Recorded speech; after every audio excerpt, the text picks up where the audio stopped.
Hey everybody, Craig here. In this video, I'm going to be showing you a really cool tool by Microsoft called FindTime. You will find it right in your Outlook. It'll help you connect with people across the organization to schedule meetings so you can abandon those long Doodle Polls where you're asking everybody to share their best time, because Microsoft is going to find the best time for you by tapping into your calendar and attendees' calendars. All the attendants vote, and then finally you are done. You can automatically schedule the meeting.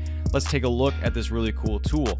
Here's how you're going to get it. You're going to go to your Outlook. You're going to start a message. Just click on New Message. You can actually then go down to here with the three dots, click on that, and I already have it installed, but you will not see it. So what you will do is click on Get Add-ins. Once you click on that, you can see that you can search for a lot. And by the way, just as another tip, you can actually integrate with Zoom and get a Zoom link for any meeting that you schedule automatically.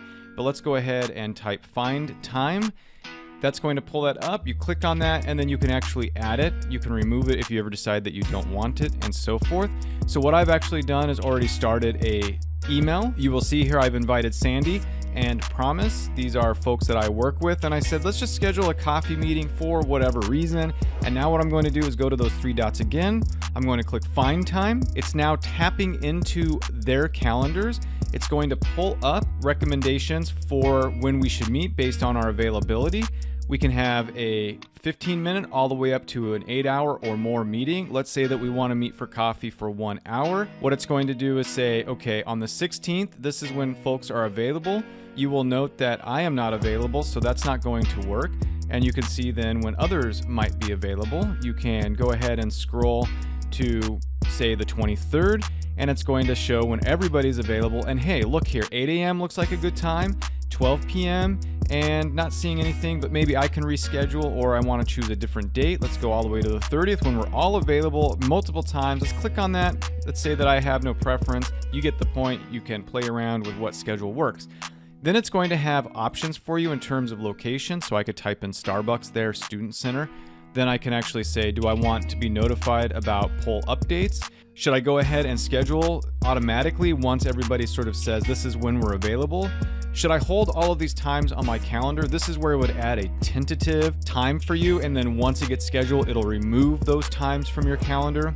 You can choose other options. I'm not going to go through all of them, and then I'm going to click Add to Email, and there you go. Now when I send this to them, they're going to be asked, when would you like to meet for coffee? And it's going to let them vote, sort of like in a Doodle poll. But now you're only giving them options when you know they're available, and it's options that are going to go right into your calendar. And so you can see where this will save you a ton of time.